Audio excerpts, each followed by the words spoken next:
Viewer, beware, there is plenty of blood and guts in today's episode of Have You Played, because we're checking out my review of Butcher. Butcher touts itself as a fast-paced 2D shooter and a blood-soaked love letter to the cult classics of the genre.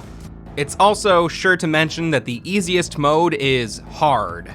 Although when I booted up the game, I was able to pick from casual, hard, harder, and the hardest difficulty modes.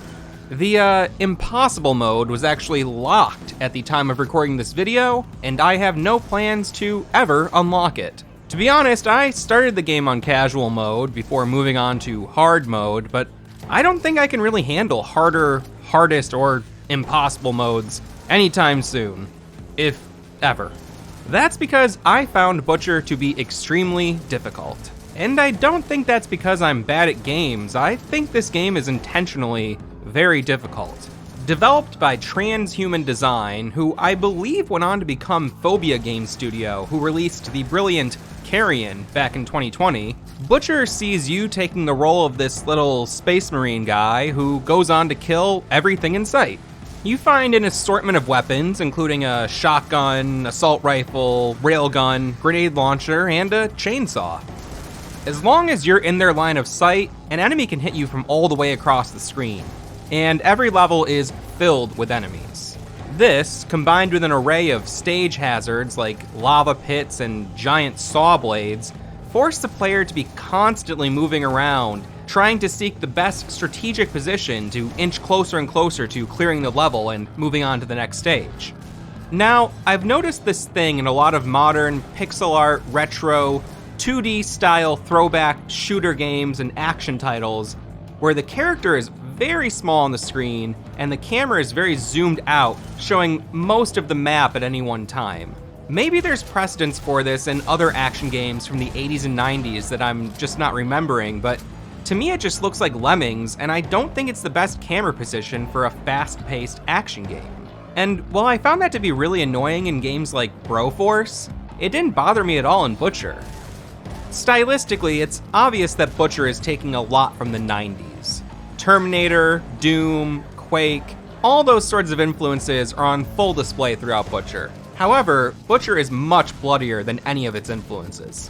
The game actually boasts a permanent blood feature, allowing for up to 4 million pixels of blood to stay on the screen after you splatter your enemies. The game also has a pretty rippin' soundtrack. The songs are dark and heavy synth tunes that would sound at home on almost any PC shooter from the 90s. I know I keep bringing up the 90s, but it's clear that Butcher is a tribute to the hardcore PC games of the 90s. It takes what they laid down, turns up the speed, and makes it way bloodier. The developers of Butcher acknowledge that it was driven by nostalgia, and for a title like this, I don't see anything wrong with that. I think that if the developers took these ideas and tried to put them into a first-person shooter, it wouldn't be anywhere near as fun as Butcher is. I really think that choosing the 2D side-scroller view did a lot to make Butcher stand out. Now, I don't want to age myself, but I was alive in the 90s, and I did play a lot of those 90s PC shooters that Butcher takes influence from. And even though they were bloody, they were never this bloody. Not to take anything away from a game like Doom, but I do think that when a lot of parents in the 90s were imagining violent PC games, they were probably picturing a level of gore closer to what we see here in Butcher. Now, I have to say, I did not get very far in Butcher. I kinda hit a wall at a certain point and just couldn't progress. But that doesn't mean that I didn't have a lot of fun with Butcher. Despite its difficulty, the pacing and almost arcade-like presentation of Butcher make it really easy for you to want to jump back in and try that level just one more time. I know that some people will find the difficulty mean or obtuse, but if you're looking for a fast-paced, hardcore game to put a few rounds into every now and then, check out Butcher.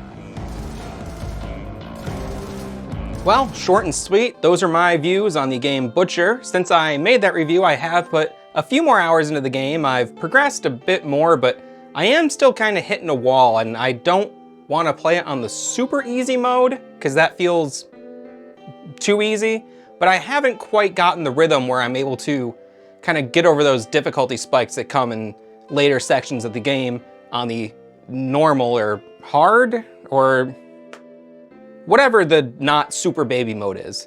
And I have to ask, have you played Butcher? If so, let us know down below what you thought of the game, and please feel free to let us know what you're playing lately. We're always looking for new suggestions of games to check out, or to play, or review, or, you know, games maybe we should avoid, and then we'll check out the game anyway, just to spite you, and we'll be like, ha, actually, fuck you, buddy, that was a pretty good game.